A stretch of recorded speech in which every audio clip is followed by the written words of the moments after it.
From the OGS studios in Miami, Florida, it's the Obsolete Gamer Show. Always wear a long sleeve. Like if you watch any of my tournaments, I always wear a long sleeve, and I would just pull up the right sleeve a little bit so I could rest my forearm right on the mouse. Basically, the reason why I kept a long sleeve on was because it kept me warm. So that helped me a ton, you know, in tournaments. Like when you get cold, you start getting slow, you get nervous. Like you look at athletes, they wear warm-ups all the time before they get out on the field because they want to be warm and loose. So in professional gaming, you're not really ever building up your blood pressure that much unless you're actually in a match because of just nerves and so forth. But I want to be warm, I want to be fluid, I want to be shooting my shots that I need to shoot. So I'm always basically trying to be in a warm-up, you know, or be warm. I don't want to be cold. And so those were some of my few tricks I used to not get nervous in tournaments, and they worked. So it was, you know, I didn't care if it was 90 degrees. I was wearing a fleece. This is J.A. and Joshua, and we are happy to be joined by Isaiah-Triforce Johnson. Thanks for joining us today. Thanks a lot. Thanks for having me, guys. All right, so I guess we'll just start with the name, because I mean I was going back and I was reading some of the other interviews, and one of the things that really struck me is that, you know, you went with the name, actually you like changed it to actually put like Triforce in there, and I was reading about the history about how you actually, you know, got with the name Triforce. Can you just start with that for people that don't know? Okay, so I'll try to shorten it. Long story short, Triforce is a part of my real name. It isn't my middle name. A lot of people confuse that. They think it's my middle name. It's actually a part of my first name. Just people call me Triforce for short. The reason why I got Triforce into my name is because I'm a huge Zelda fan. I've always been. One of my top 3 games for Nintendo of all time: Mario, Zelda, and Tetris.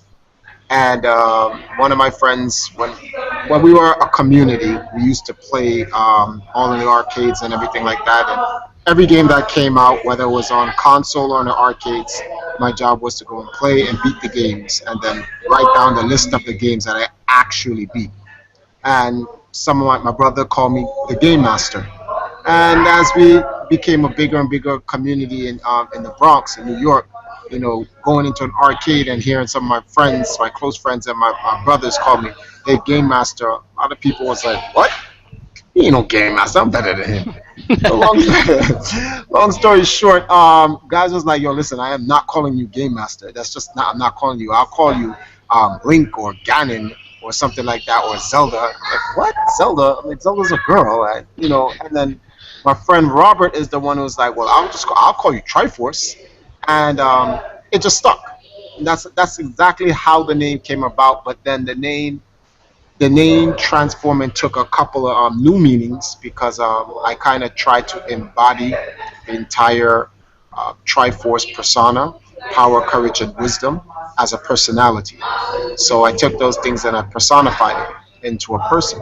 That just became me, Triforce. And then in 1999, on my birthday, I changed, amended my first name and added Triforce to it, and that's how Triforce became my official name. Yeah, a lot of people, you know, they associate you with, you know, like EMP and the gaming that you do now, like the competitive gaming and stuff, and they're get caught up in that. They don't realize that you've been playing games since you were like 4 years old, and they don't realize the classic gaming roots. And you know, Obsolete Gamer have a lot to do with like classic gaming. So when I was reading like how you started out playing, you know, Game and Watch games because, you know, you were too young to go outside. I mean, that's pretty awesome. Like that was even earlier than me. I thought I was really young when I was playing games. I mean, who got you that Game and Watch when you first started playing at such a young age?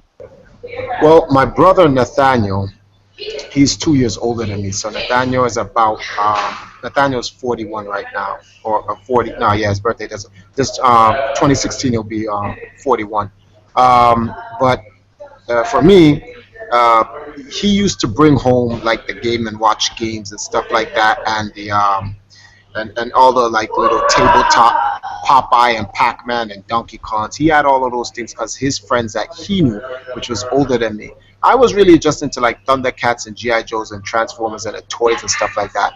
I was never into the games. It was my brother Nathaniel that kind of got me into it Then my father found out he was sneaking me off to the arcades in the streets, and he's like, "What are you doing? He's too young to be in the streets." Blah blah blah. And then one day my father picked me up from school, and we stopped in at a grocery store, and he started playing Pac-Man and started talking to his friends. And I wanted to get home to watch cartoons in time, and he just gave me 4 quarters, and I played my first arcade game, Star Wars, Mm. at that time. And yeah, and from there I was actually did very good. I got to the third phase, and I had to stand up on a crate to play the game. And some guy was like, "Yo, you're real good at this," and that's what made me like, "Oh, he said I'm good, so I must be good at it." And then I just started playing, and then my father wanted to keep us off the street from continuously going to the arcades, so he bought us, video game system at the home. This was like a couple years afterwards, because this is like around 85, 86. Like from 1982 all the way to like 86, we were sneaking out to the arcades all the time, me and my brother. And well, it's most likely it's more my brother sneaking me out to the arcades because I didn't know how to get there, so I just went along with him. But it wasn't until when the NES came out, my father's like, "All right, if I buy you a Nintendo, will you stay home and stop going to the arcades?" And I was like, "Yeah," and it worked. Man, I started playing everything, all the action series games. Or when Zelda came out, that was it. Then like it was over from that point. But that's my heritage is actually old school classic games. A lot of people think that I am from the fighting game community. I'm not. I just a large part of my young adult life was with fighting game players, But I played all the classic games while they were playing all the fighting games from when we went to MagFest and the P1 cons, all in the early 20th century. I was playing all the classic games and stuff like that. Even some of the new contemporary games on the consoles like Star Fox and stuff like that. I was doing that while Justin Sanford and Dominion and the rest of those guys, they were playing Street Fighter and Marvel. But I guess because of my association with those guys and how great those guys are as champions, it just became, "Oh, Triforce is this fighting game guy." It's like, no, I'm not. Yeah, I grew up in Chicago, and going to the arcades, back then it was the same thing. Like you'd walk in, and that's where I learned the first bit of competition. I remember when they first started to even link games to different arcades. But even before that, the real competition was when you'd walk up and you'd see the original Street Fighter with the big gigantic buttons for punch and kick, and you'd walk up and you would slam your quarter up on the dash, and that's how you let someone know. And it was whoever was win would stay on that stick. And if someone was good, they'd be on that stick all day, and that's where you really had that versus fighting, and it would be all these different games. For people who maybe never experienced that, because some people grew up never really being in an arcade, maybe they go and see a Dave and Buster's or something like that. Can you just tell people what it was like going to arcades back then when that was the spot? I mean, that's where kids would go and hang out and be in there for hours. Like, could you talk about that experience? Well, that experience is a lot like how these kung fu flicks are, and just from a video game standpoint. Growing up in the arcade era was like you being a martial artist, and everyone gets a chance to train or spar against another person, whether it may be head to head in certain games, because there were head to head games back then. Karate Champ was one of the very few that was a head to head, and then everything else was really score based. You playing a game and you being able to get the high score and set it up for someone else. So being able to play that one game was very important. And this is where a lot of people didn't know that it was so important to, how can I say this, to observe a game being played. This is a big skill that is lost in this age of gaming, observation. A lot of people cannot observe. A lot of people can't. No, let's not say can't. A lot of people do not know how to learn how to play a game through observation. They literally just play through the tedious trial and error and over and over again. So it'll take them 100 rounds or 100 reps before they learn the lesson. Don't do this or don't do that, or in this situation do this. As opposed to back in the arcade era, because everyone had their quarters up and you had to wait, you would watch the other person play and you would learn from their mistakes. So when you play, you'd be able to stay on longer. And that's how the masters were created. They were literally created like that fast. So That's how I learned. And I was short when I was 4. So my brother used to go in, and my brother used to put up his quarters. I'm like, here, Nathaniel, put it up for me. And he'll put the quarter up for me. But I'm like the sixth person in line. And I would have to wait 6 entire different people before I would get to play. But when I got on, everything I've learned from those 6 people, I stood on as long as possible until I just became naturally great at the game. So I could sit down and watch someone play and observe and master the game in my head. That it just came down to the execution. And then I would just execute. And they'd be like, how are you so good at me? Like, do you play this game? And then you hit them with the, nah, I don't play this game that much to give that mystique that you were born this talented. But there's a science behind it. But like in today's age, that doesn't happen. You'll never, let's not say you'll never, but it's very difficult to get that experience because arcades are not open. And even online gaming, well, online gaming doesn't present that atmosphere where you have to wait. Everything is instant gratification, quick, just like this. So you're not disciplined to want to learn the game. You learn the game at your own pace. Nothing penalizes you, so it doesn't matter if you keep doing the same thing over and over again and you're not learning. You get to play again whenever you want to. So that's the big difference. That's a huge experience gap between the gamers of yesterday and today. The only thing that today's gamers have over yesterday's gamers is that, believe it or not, yesterday's gamers are complacent. And it's a lot to do with fear. They are not interested in playing today's games because they are scared that they cannot play today's games. I used to be one of those guys. Like in the mid-90s, I used to hate all the new games. When the PlayStation came out, I was like, man, this is for guys who can't play real games like the classic games and stuff like that. But deep down, I was just scared to cross over because I was comfortable with my classic age of gaming. But then a friend of mine told me, and he was like, his name's Steve Lugo. He's like, the Triforce, you're mad good at these games. Like, these new games are not as hard as you think they are. They're actually easier than the old school games because you have the fundamentals. And I was like, yeah, but I don't want to play and then someone beat me and then they're like, you're not good and yada yada. Egos, all those things when you're young and you're immature. But when I started to play some of the new games, I was like, wait a minute, what's going on here? These games suck, like in terms of competition, not like in terms of like the design. Like, these games are easy. And then I was like, wait a minute. And so I just got into the new age of games. So I'm one of the few classic gamers that have crossed over into the new age. Another gamer that does that is Todd Rogers. He's one of the very few classic gamers that's crossed over. And then we find out in the new age that in the new age of gaming, the people who have the fundamental style of play helps them far better than the masters of today. If you have that fundamental gameplay, you're in there. You destroy anybody, any competition, any game, because it's just the fundamentals that are there. I give you a story, a real-time story. In 2014, yeah, I think it was 2014, last year. In 2014, there's a tournament called Winter Brawl, and this kid called Sonic Fox plays Injustice. He's also the three-title unified world champion for Mortal Kombat this year, and he's a monster at Injustice.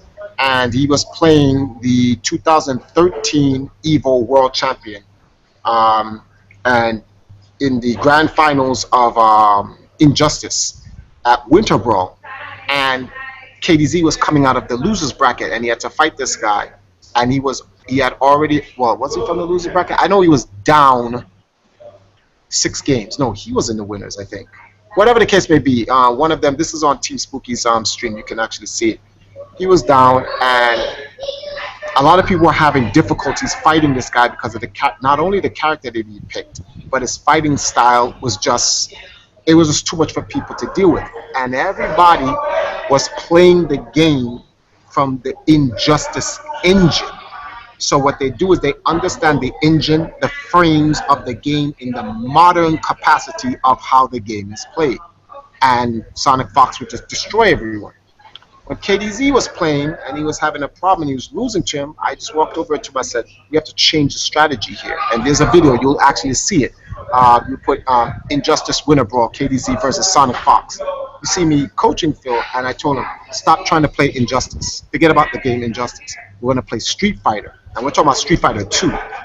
Every time you hit this guy down with a combo and you try to put the pressure on him, he's going to wake up with a Dragon Punch. This is a scrubby tactic for people who know Street Fighter. This is what scrubs do. They wake up Dragon Punch, right? I said, sometimes you have to press the pressure on him, and then sometimes when you knock him down, you just dash up in front of him and block. Don't do anything. Just dash up in front of him and block. You're putting him in a situation where he thinks you're going to keep pushing this pressure on him. So when you dash in front of him and block, he's going to wake up DP and you block it and then you punish him. KDZ did this and they came back and beat him and defeated him and put him out of the tournament to win the championship. And it's that fundamental mentality that I've learned from Street Fighter 2 that was integrated into Injustice, why he was able to win. And a lot of the old school champions do that in some of the modern games. Which is why they can stay relevant. Guys like Justin Wong does that all the time. Guys like Daimini does this all the time.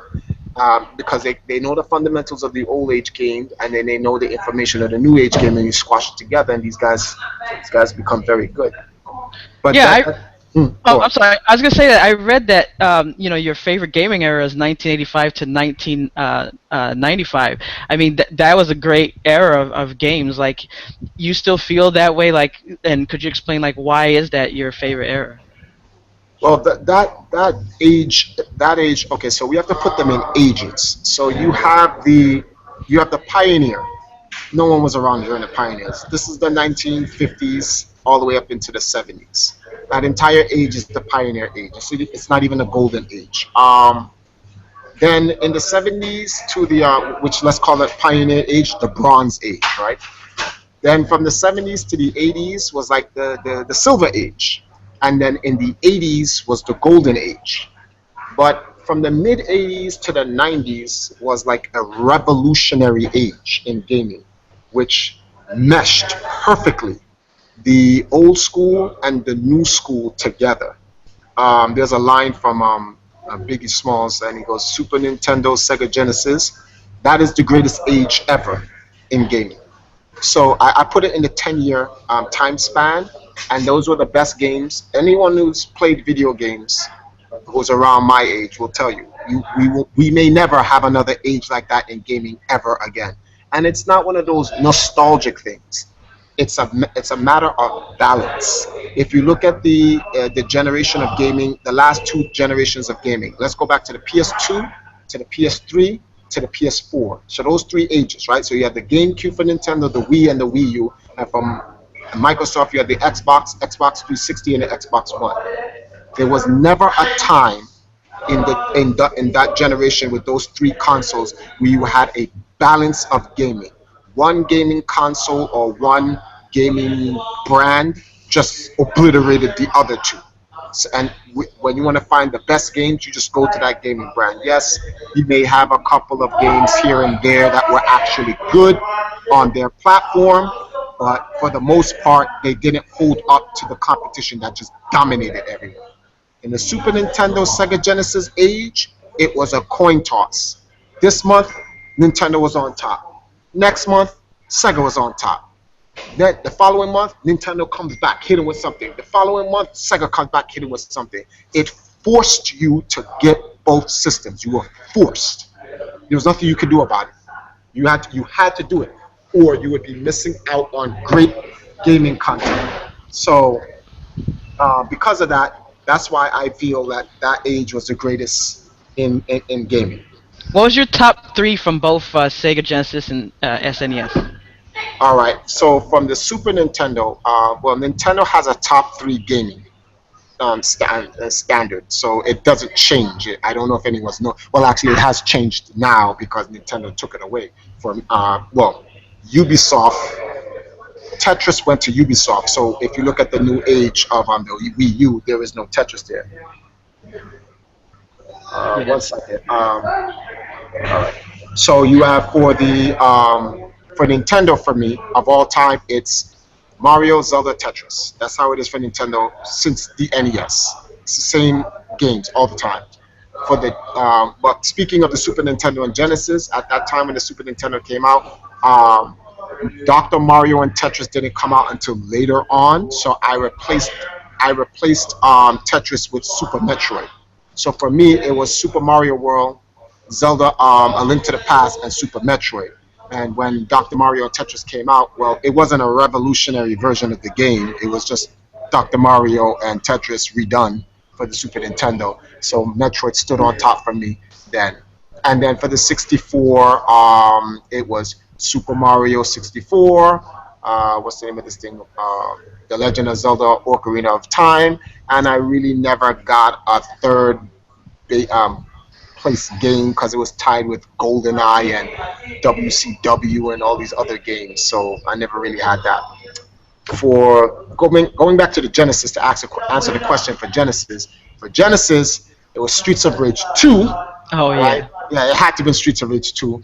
And a great series that I love about what's the name of this thing here? Sega, Shinobi.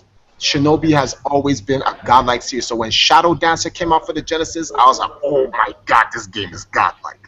Yeah. So I had those two games and then Sonic, because Sonic has always been that Sonic is the equivalent of Mario. So those were my games for the Genesis.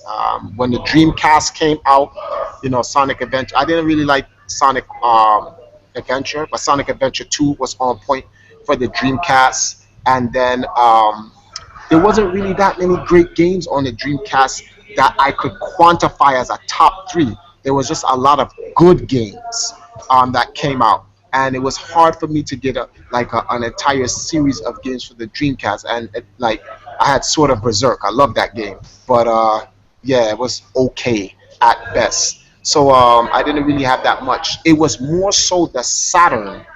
That's really Sega's greatest system they've ever made in their life, to be very honest with you. It's really the Saturn that they made. When they had the Shining Force series, that was ridiculous. When they did Shining Force, that was like my number one game for the Saturn.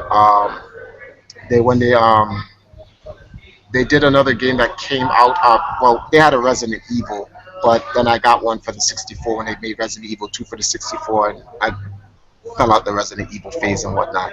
So, but then like the Dreamcast, there was no real big major game that you're like, that's my number one game. There's a lot of great games on the Saturn as opposed to good games on the Dreamcast. But then some people argue, there were better games on the Dreamcast than on the Saturn. But I disagree, because I used to buy a lot of the Japanese games on the Saturn that did not come to America. So Yeah, definitely. What was it like going to all those midnight releases? I mean, it ended up getting a Guinness World Record for that. I mean, being in line, being able to talk to all those people. Like, some people will see that and be like, "Oh, waiting in line, they hate it," and then other people are like, "Man, that's awesome, being able to talk to gamers who's waiting for it." So, I mean, you doing that, being able to interact with all those people who are doing it. Like, tell us some of those experiences doing that. well, there's the first we have to understand the reason why I did it, and the reason why I did it has everything to do with the organization, Empire Arcadia. A lot of people misconstrue what Empire Arcadia is. Empire Arcadia is a development organization, and our job is to promote gaming, the culture, the industry, and the community of gaming. That is what Empire Arcadia is in its core. That's the soul of Empire Arcadia, and it's the promotion, marketing, the advertising, the development of gaming as a whole.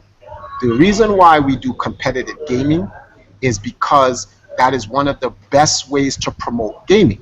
Everyone likes competition, and that's where our esports team came from so early in the 20th century. But there are other elements and ways to promote gaming that you just have to do outside of just competing. And I love Nintendo a lot. I went to a launch party. This was a Wind Waker launch party, and the security guard told me that the lobby for the place that they were doing the launch doesn't open until 6. We were there like 4. So we went out to Burger King to go get some food, and we came back at 5:30, and the guy had already opened up the line. So we were third in line. I was kind of upset about that, but I was like, it doesn't matter as long as I don't have to wait the long line. And when the game came out, the guy was first got the scrolls for the Wind Waker, the map of the entire Hyrule that was underwater. He got an actual scroll parchment from Nintendo. I was so upset about that. I was like, you know something? Never again will I ever be second, third, fourth, fifth, whatever in line for a Nintendo launch ever again. I don't give. I don't care how many launch parties they do. I will always be number one. And it just so happened that doing that, allowing my passions to take control in that capacity, was a great way to also promote games. It helped promote Nintendo. It helped promote the Nintendo community, and it also helped push, and show my dedication and passion towards gaming. So for me, doing it, it was more like my duty. I had to do it. This was a part of helping, to push video games. So the entire experience, although some days were daunting, it was just a overall great experience for me to do. I don't do it anymore, not because I don't want to. It's because the perception people will have of a man nearing 40 standing out in the line waiting for video games. The fact that I was in my 30s doing it was bad enough. But some people are looking and are like, they're gonna look at it like a gimmick, and they're like, "Oh, Triforce, you're a certain age, you're just doing this for recognition or whatever the case," which is why I actually stopped. I couldn't, I wasn't able to be able to continue to do that. It would just spin off wrong. But to answer your question directly, it was a great experience. I loved doing it, and if I could go back 5 years just so I could do it again, I would. I'm curious about that. Do you think it's unfortunate because I mean I want more deeper into Empire Arcadia, and I know Joshua has questions as well. But I'm curious about that because I've seen some other articles written about like your life, and it was interesting because towards the end they talked about more of your personal life and things like that, and how talked about being older and having to pass on to the next generation. And you always have kind of a divide between that there's gamers out there who really want to continue gaming, but then at the same time you still have that disconnect where gamers want to be like, oh, I'm older now and I hate gaming and gaming's for kids, and they're still playing games, they really want to, but it seems like they still really want to be embarrassed, but this generation wants to keep playing and they're still going home and playing. Do you think that you see sports people all the way until their 70s going crazy with sports, they're going crazy with their fantasy leagues, that's fine, and they can link it to all types of excuses why it's okay. The same thing with, soap operas, the same thing with all types of other things. But with gamers, we have to give it up, otherwise we're man-children and all types of other excuses. For you personally, is it that I want to give it up because I feel that I want to, or you give it up because society says, hey, I have to put that away, otherwise I'm going to be chastised? No, I will never give it up. I just have to find a, because we understand how society is. I have to find a way, because it's counterproductive. You can't go bullheadish in there. You have to use your head.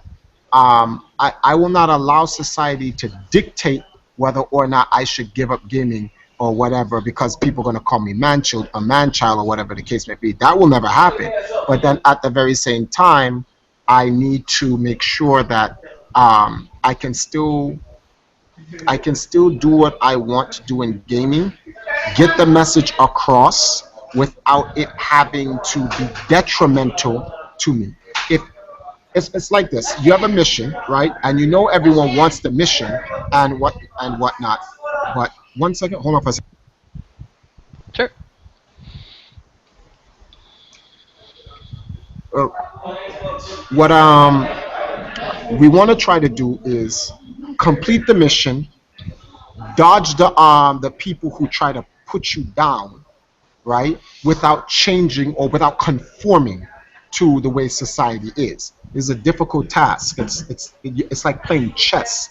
Some moves you want to make, but you can't. You shouldn't, because it's detrimental to winning the game. So you have to find an alternative move that will set you up later on so that you can do what you need to do.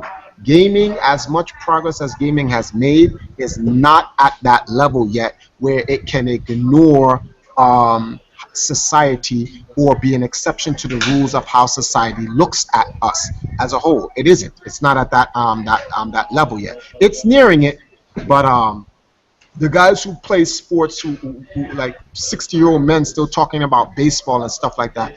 Baseball has transcended. It has become a part of our society's pastime, and that's why I can get there.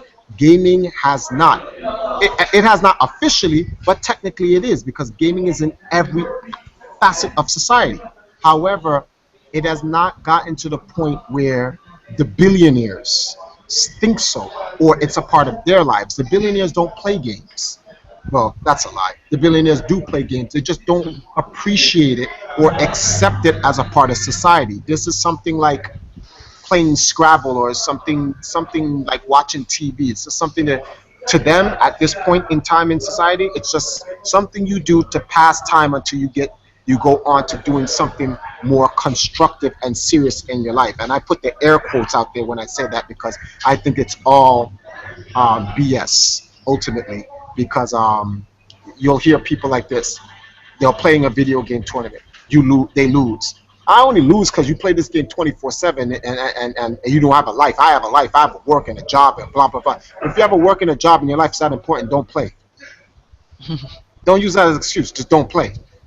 This is my life. A lot of people go, Triforce, what are you doing? What type of lifestyle do you have? And I said, gaming. And I was like, yeah, like, what do you do outside of gaming? I just told you, gaming. That's my life. I play video games. I'm into the entire gaming culture, from every facet, from the business of the industry, from the culture of the community, to playing the game outright. That is my life. I eat, live, breathe, and make money off of video games. I'm in Jamaica right now in Cyberbox, right? I work for Cyberbox as an esports ambassador to help them promote competitive gaming here in Jamaica. That's my job. I'm around video games 24/7. When I leave here and I go home, right, I'm going to be doing some social media stuff about video games. When I go in the bathroom to use it, whether I'm taking it's usually a number 2, I'm playing the game. If I'm on a car driving to work, I'm on my 3DS. If I'm in a plane, the very same thing. That is my life. Now, people will ridicule, oh, wow, like, you don't have a life. No, I do. I just don't have a life you approve of. But last time I checked, you're not God. So I don't care if you approve of my life or not. And that takes a lot of strength and courage for people to do, which they don't, because they need the approval of society to be cool. I do not, which is why I have a bad reputation, because I do not yield to what society wants me to do. I'm going to do what I'm going to do, and that's it. If you don't like it, fine. If you want to create negative things about me, fine. But I have a direction I want to go, and I'm going to do everything it takes to get there, and that's it. And no one's going to stop me. Joshua, I know you had some questions. Oh, no. I've talked to Triforce before in the past on other shows. I just don't know if he remembers me. Well, no, there's a lot of people I've had shows with. I remember a lot of people. It's the reason when I saw you guys interviewed Robin, I was like, whoa, Josh and Jay's on that show. I'm like, oh, that's not why Robin was like, would you like to go on the show? And I was like, I don't know what they would talk to me about. My entire life is out on the internet, so you could pretty much read about it. And he's like, no, you should go on there. These guys are cool. They like to go in depth to a lot of stuff, and it's a good release. And for the demographic they serve, you want to be able to tell your story. So that's when I agreed to. I said, all right, no problem. Yeah, I think my problem with the general there's a lot of misconception about Triforce, and I sort of, when I was on other shows with him, I was on the On Blast show with him, with James MK and stuff, and I've always felt like everybody's just got the wrong opinion about Triforce. So I've always I can't say I'm a defender, I'm more so of an understander of what Triforce's message was, just with gaming in general.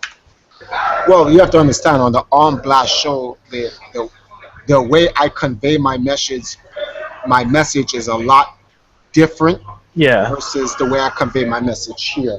Can you guys give me 2 seconds? Hold on for one moment. Sure. Of course. I think that if the only reason that perhaps maybe he didn't recognize you is because it's so dark in that cave. Yeah. I barely recognized you. I was like, wait, who joined this stream? Sorry about that, guys. I just wanted to turn down the FIFA game in the background because these guys are playing FIFA. Yeah, I mean, one of the things I'm always curious about, especially when it comes to esports, is why there seems to be a hate from gamers, and that's one of the things I don't understand. Like, obviously, there's always going to be anger. There's going to be some hate among gamers. I listen to sports. I like sports, and I hear it too. So it's not a matter of, oh, everyone should be kumbaya. I'm not preaching that. But it kind of goes back to what I was talking about when people say they get older and all of a sudden they want to distance themselves from gaming even though they love gaming. Whenever I see anything posted about this person is won an esports championship, or this person is doing this, or this person is doing that, you look at the comments and you see so much hate, or you see someone has a new tactic for sports, and you see people come out and say, "Oh my God, why is this person wasting their time? Oh my God, this person's terrible." And it's like, why is there still so much hate from gamers for other gamers who do this professionally? They say why they're wasting their time, why why they taking times trying to make money.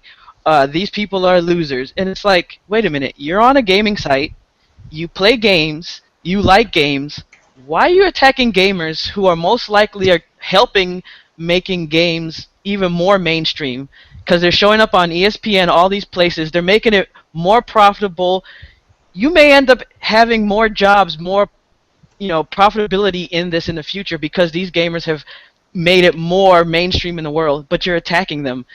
I mean, you being in the business, you doing social media, do you have an explanation besides maybe just, I guess, haterade, I why have a I, gamers are doing this? I have a long-winded explanation that makes 100% sense of the whole matter, and Lay it on me. it all goes back to the turn of the century when video games was still unpopular to even just to think that you could make this a profession. Well, let's go a little bit back. Let's go 1996, 97, when Fatality tried to go bring the FPS scene into a professional region. He got so much hate. I don't even think people understand how much hate Fatality got. The reason why Fatality had you can't hear the hate anymore is because of the millions he has made, the successful business brand that he has. So anyone who would hate on it would look like an idiot.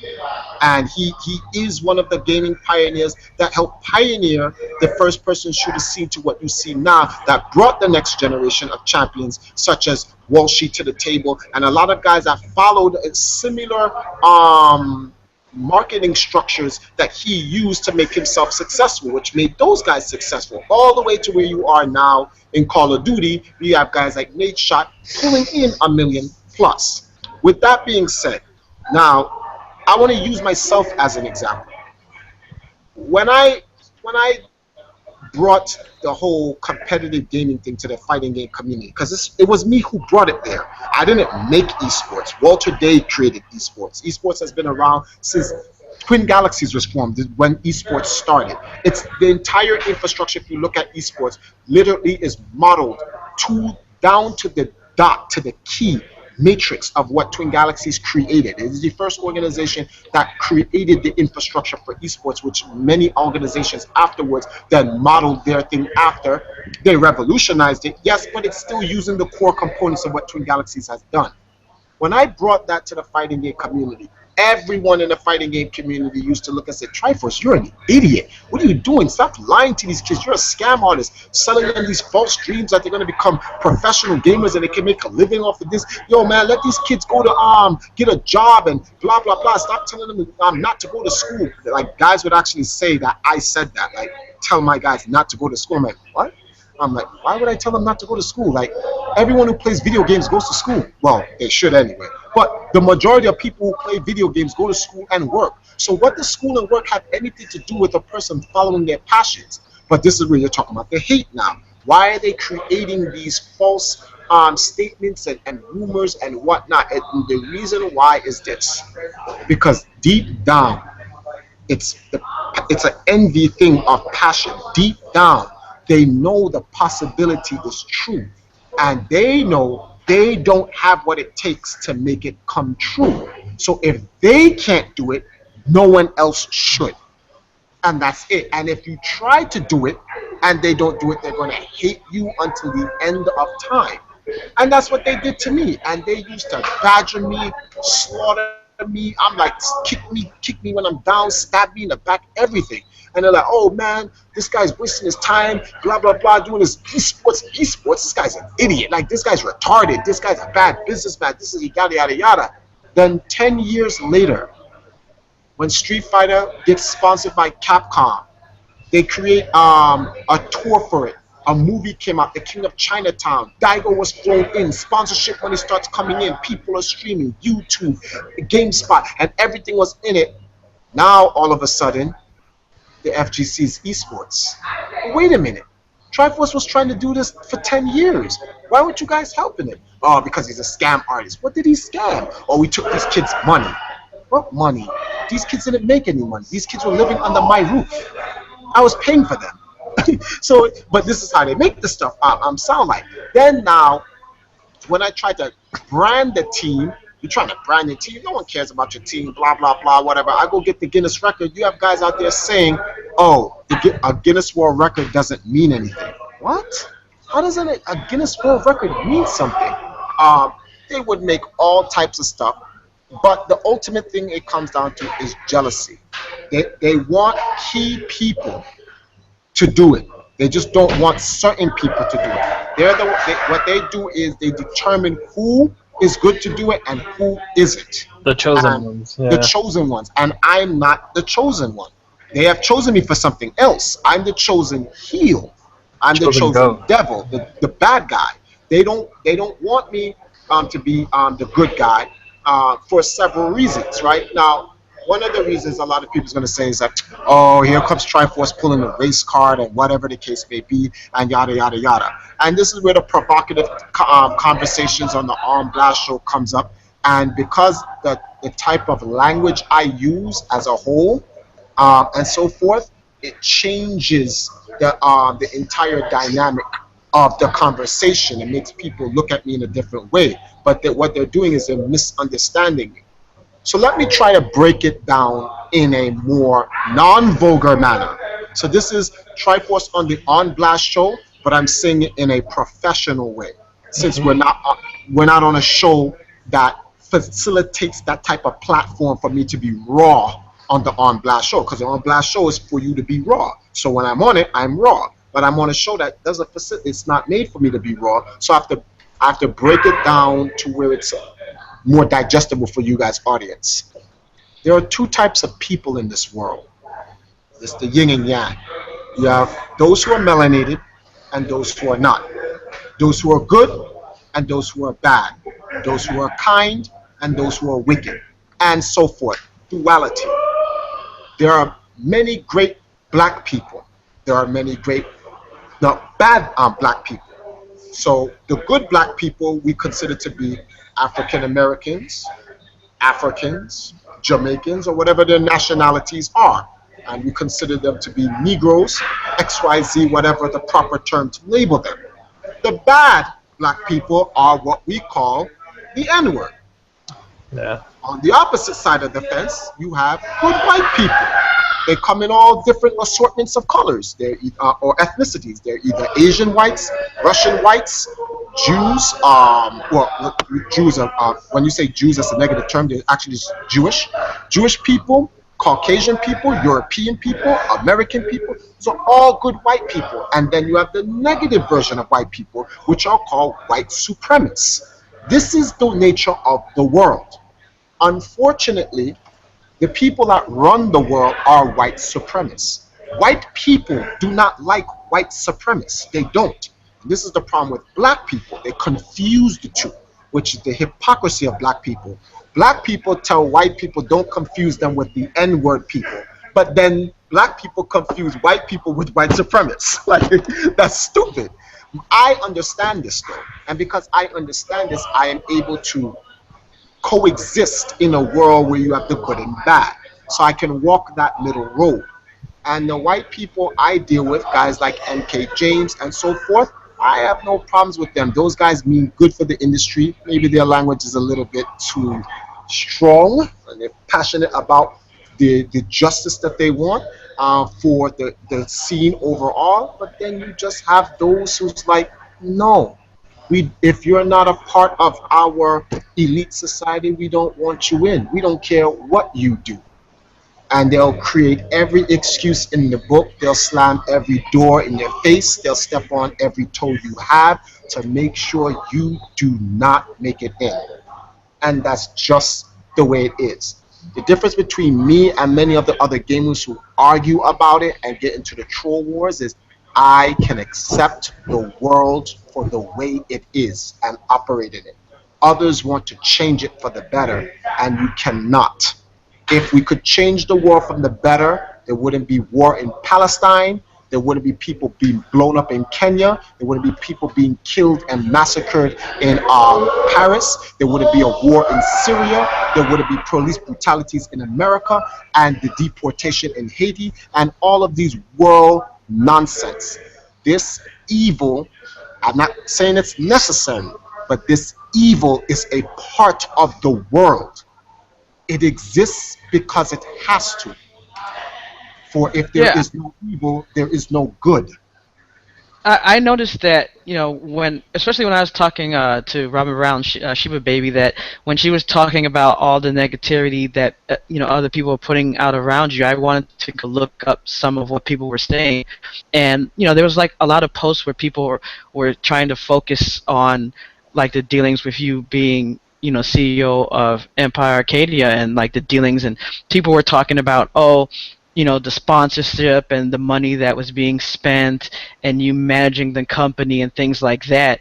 You know, that's the thing. Like, where would these people be getting this information? Is it just Let me answer that. rumors or No, no. things like that? Because I mean, I know you talked about, like, even when in some of the articles where you talked about later on where you were putting your own money into that and that, trying to keep things afloat. So, I mean, were they just parsing things and saying that because you were putting your money into it, that there were problems, and they just said, oh, you must have been mismanaging it, and that's where they got, their idea that you must have been hoarding money or doing things like that? Because it looks like that's what they were trying to say, that you were mismanaging money, and that's why people were. And then, of course, they're going to bring up things like people leaving, and they're trying to throw that into this big thing and saying you were bad at management, and that was trying to be like they were trying to peg you with that label. All right, let me answer that with two real-time situations. One of the things I've learned to do is make myself as transparent as possible to the public, which is why I don't get a lot of media time. I don't get a lot of social media time in the actual gaming scene because a strategy to fight, a good strategy to fight rumors is to approach the rumors with questions, logical, simplistic questions, and let the people deduce the reality for themselves. That's how you actually beat rumors. Many people who create rumors never give a platform for me to answer them because they know I'm going to come there with the proof to be able to debunk the rumor. So what you have to do is you have to create a rumor and then cut off any rebuttals, so you can leave the suggestion out there for people to say, oh, it must be true because there's no rebuttal to it. A prime example. Let me give you a example that happened 24 hours ago, right? So there's a thread on Reddit right now. Let me bring it up right now. The Reddit is called "1 month later, Triforce still hasn't paid the Call of Duty people here that won the tournament." So they go through a whole list of things saying that a Call of Duty tournament happened, these guys paid, blah, blah, blah. Sponsor was supposed to pay a certain amount of money.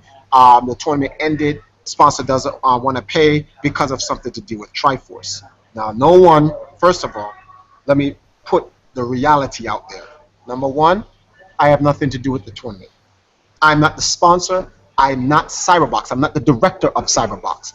I'm the guy Cyberbox says, Triforce, run this bracket for me, please.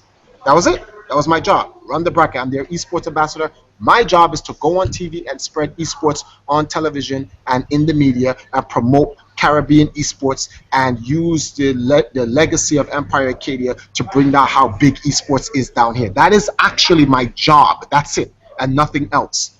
When we're running tournaments down here, the people at Cyberbox do not know how to run brackets. I use challenge. You can't rig a challenge bracket.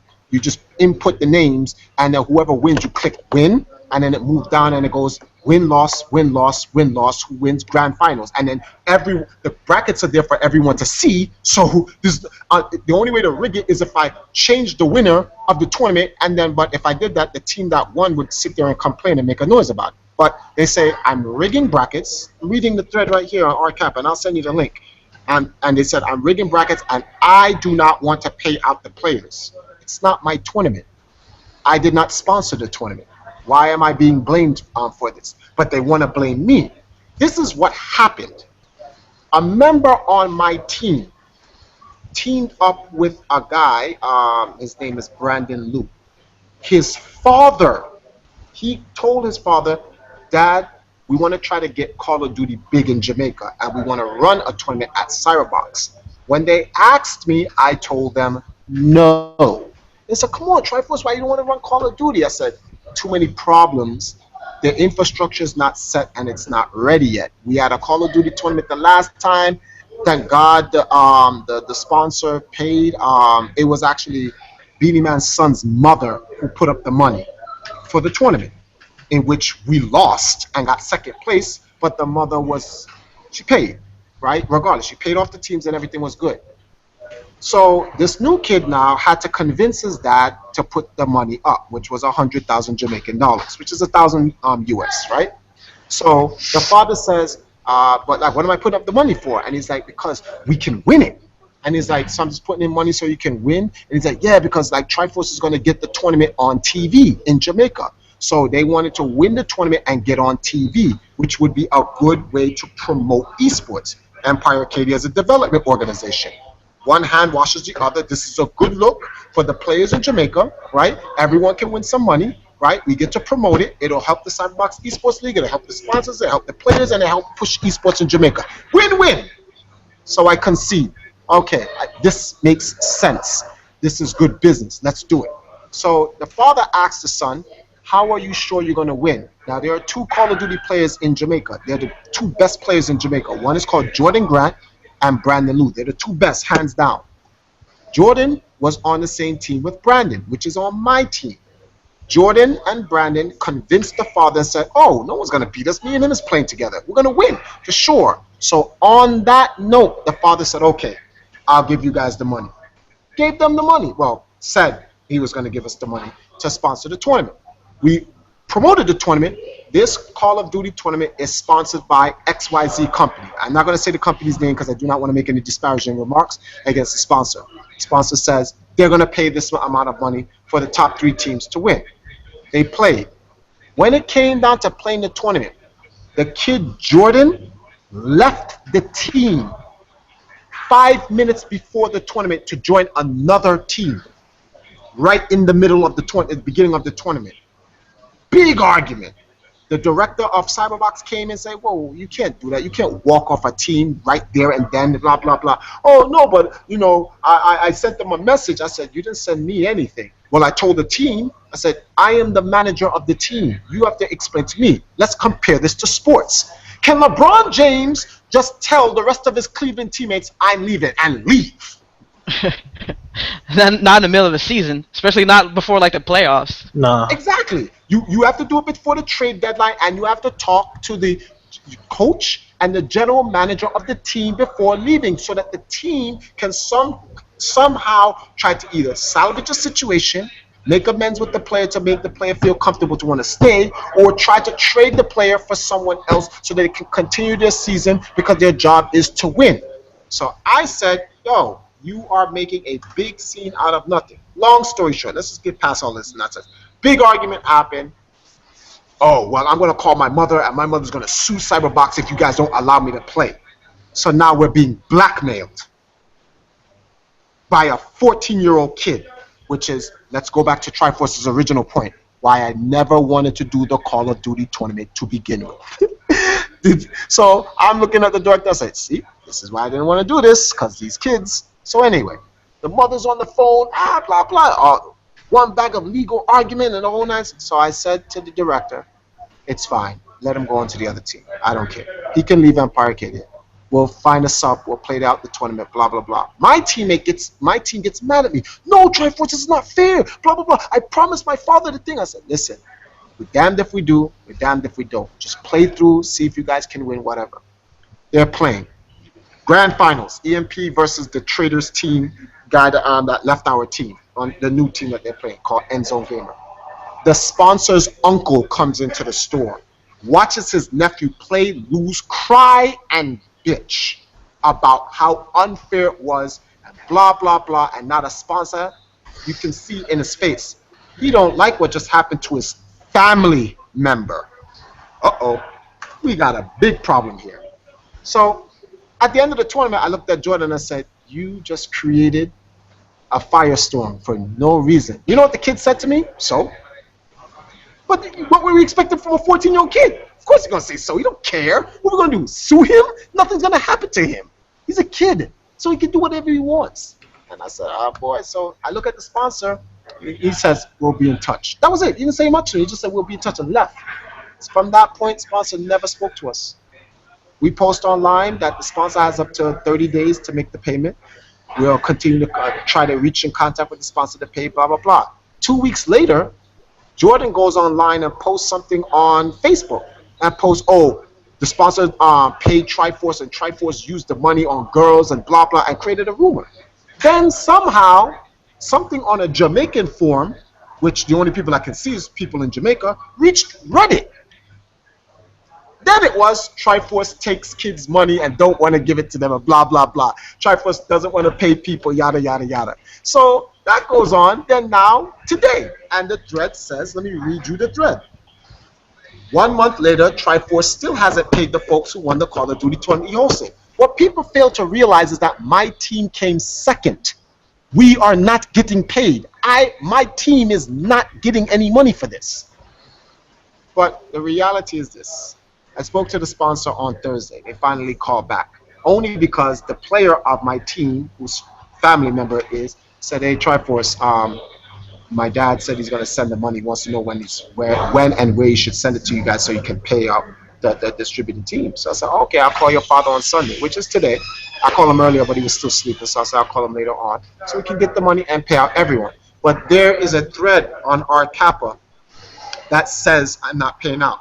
Now, here's how this hurts me. Here's where this hurts me. So what's going to happen is this. The sponsor is going to finally come give us the money. We're going to pay out, well, not me, but Cyberbox is going to pay out the winning teams, right? When the winning teams get paid, there will be no thread that says Triforce pays out Call of Duty team in Jamaica.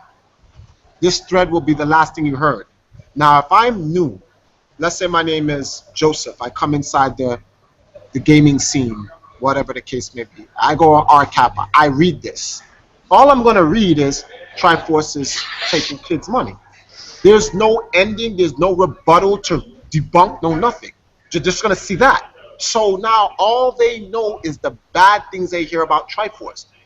Because I don't have a publicist that's going to take the time to go out and do all of this counterfighting for me. I don't. So the reputation is I'm a con artist, I'm a this, I'm a that, and whatnot. And you have to ask yourself, why are these people doing this? Because they do not want to see me succeed. That's it. Well, they just don't. it's also a matter of you got to think that, well, and anyone, if you look at just headlines in general, even on comment forums, no one really wants to read good news. I mean, anyone who's worked at any company that sends out reports is you always get the bad calls. I've worked tech support, customer service.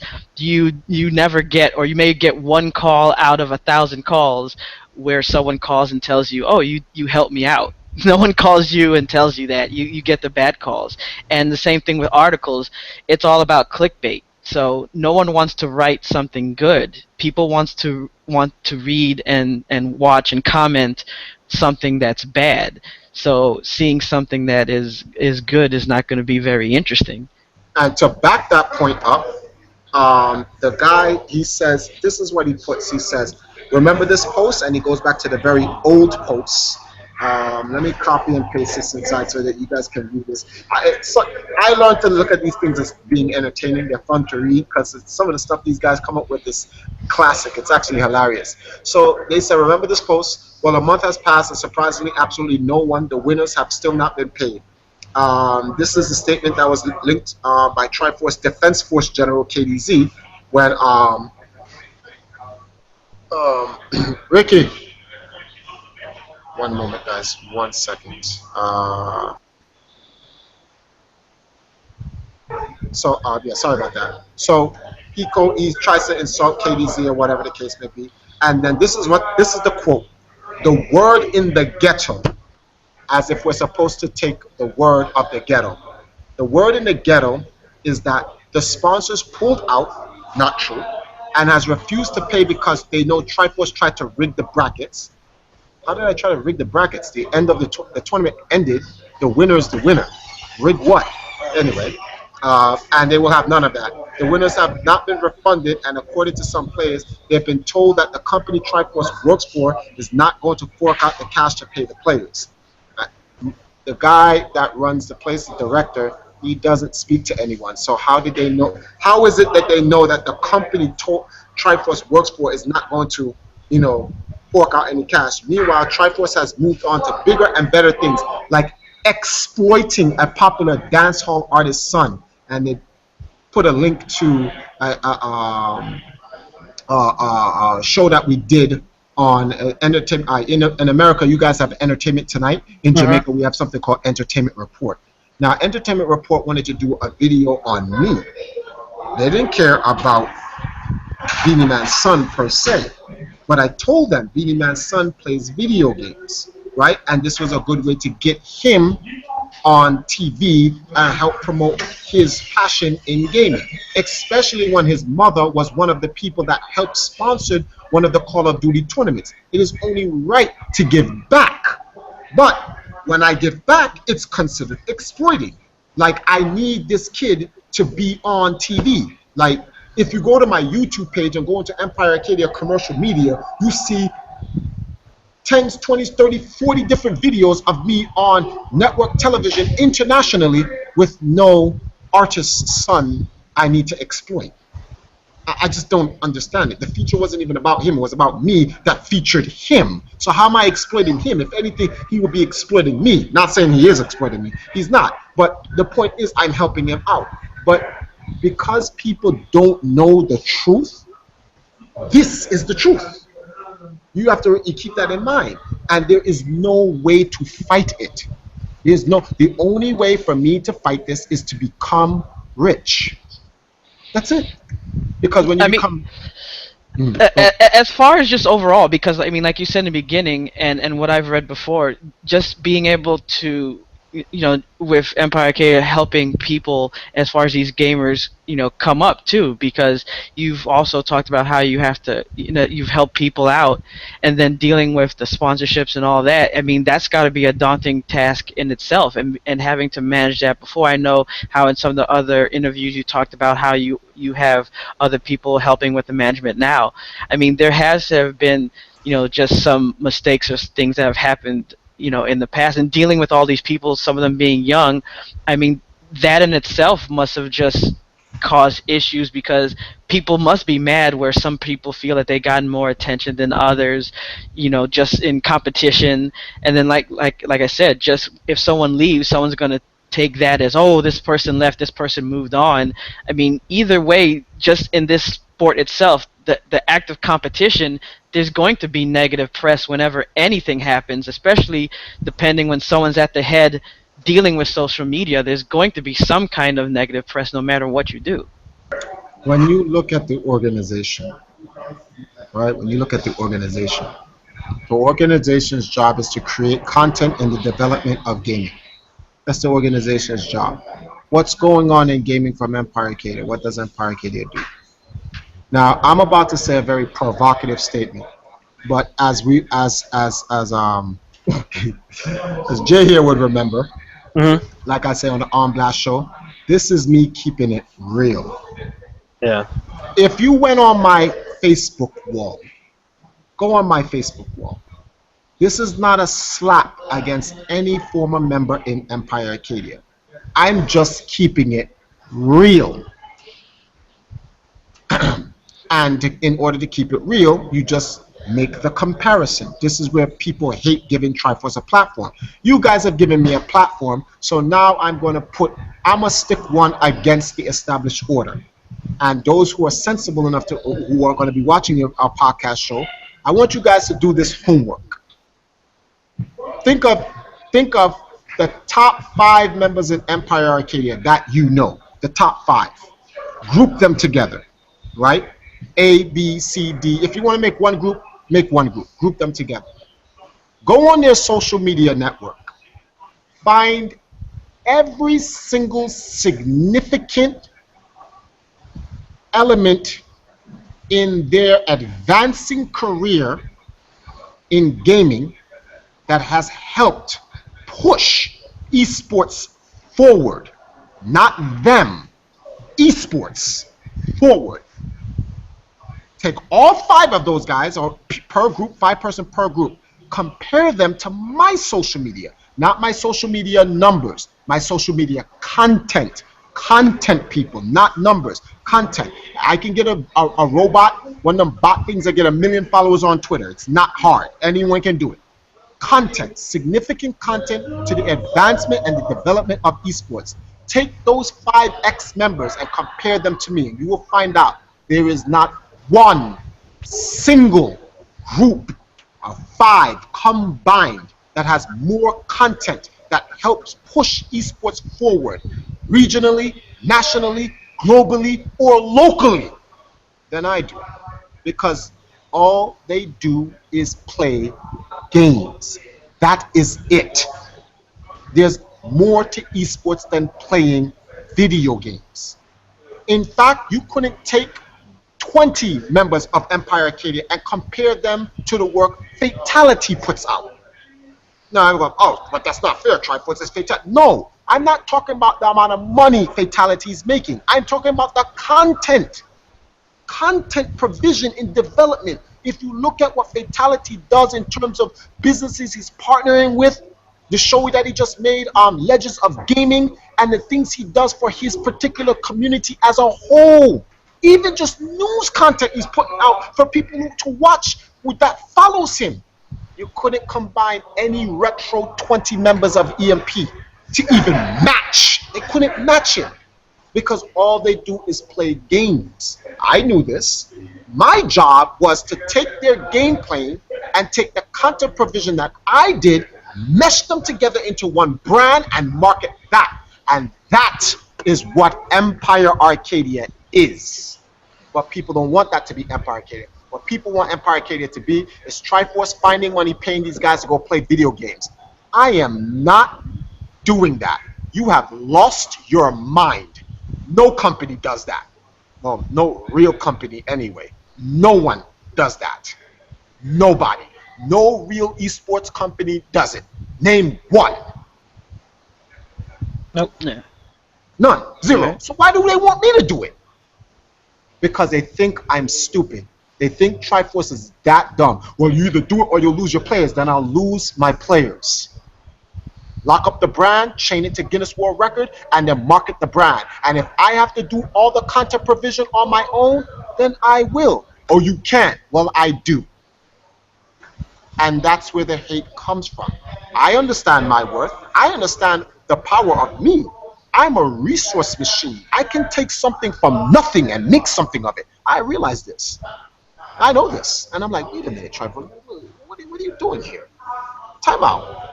Wait a minute. Who has 6 Guinness records? Them or you? You. Who has a team record? Them or you? You. Who creates all the content? Them or you? You. Who goes to different regions of the world and set down esports infrastructure? Them or you? Me. Wait a minute. I'm out. We need to reassess this stuff. I think we need to slim down the fat in the organization, work with those who want to stay, let those who want to leave, and I'll be in a better time. Ever since I learned to let go, which was my real mistake. The real mistake was back then, I couldn't let go. And they pulled me down so far into the pit it nearly destroyed me. That's the mistake I made. And I'm like, no, stop it. KDZ even told me, I'm a grown-ass man. What I need you to pay me to go to a video game tournament I was going to go to on my own anyway. I'm interested in the brand development of the business Empire Arcadia and where it can lead long-term. Like companies like DreamHack, which was founded by guys like me, which just got bought out for $244 million by MTG. Or like how Yahoo wants to buy out MLG. That's the real game. That's the game plan. That's what I'm trying to play. I'm not trying to play Tetris all my life and League of Legends. No, no. Only an idiot would do that. And I've come to learn that Triforce, in order for you to move forward in there, you have to let go. So I let go, and I sacrificed the entire 2015 year for international developments. My next stop is Africa, and then I'll be returning to the United States. I have a movie launch in February 2016. I have to come back to the United States for, which will be at MagFest. Shout outs to everybody at MagFest who's listening to this. And I will be there for that. And then I will be doing some business in the United States before I return back to Jamaica, finish up what I'm doing here, go back to Africa, and set up an esports infrastructure there. And then when I'm done making enough money from Africa and Jamaica, I will come back to America, and all the people who I owe money to, that I had to borrow, beg, and scrape, and whatever I had to do to keep the brand alive, I will pay them back, wipe out my debt, and then I would move on with a successful business. And that's the price I have to pay for the mistake of not wanting to let go when I should have. But I'm good with that. I'm an accountable person. Well, I hope that you'll come back on our show, because I mean, yes, there's been a lot written about you. I mean, there's your story, and unfortunately there's been negative things too, but I think that, you know, having someone that comes on and talks about all different aspects, not only about gaming, but how things are perceived in gaming and also in the professional gaming community is great to have that perspective. So, I mean, if you'd be willing to come on sometimes and just talk about that perspective, as well as things that you continue to do in the gaming community, we'd love to have you come back.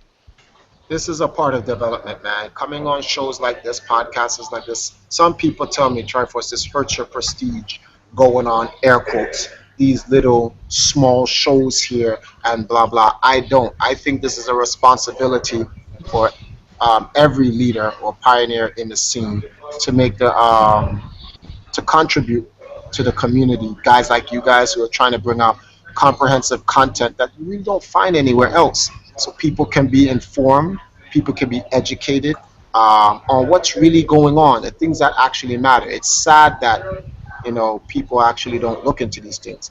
But I will definitely be on your show another time. That's how I am. This is my life. So I will make the time to come on the show. It's what, an hour or two of one day out of an entire potential year. You can't make it to, you know, whatever. I'm one of the few leaders in gaming, mainly esports, that finds the time to talk to guys like you, or how do you really perceive as the little people. You will not see this from some of the other leaders and pioneers, sadly. Well, this little show definitely is honored to have Triforce on. So we appreciate you spending, you know, this much time and giving us this much information and being, you know, real with us. So we appreciate it. Thanks for coming on and talking with us today. No problem, guys. Thanks for having me on and giving me the platform to have a rebuttal against these rumors. I don't know if you guys read that link, but some of these jokes here are so funny. But yeah, thanks for having me on, guys.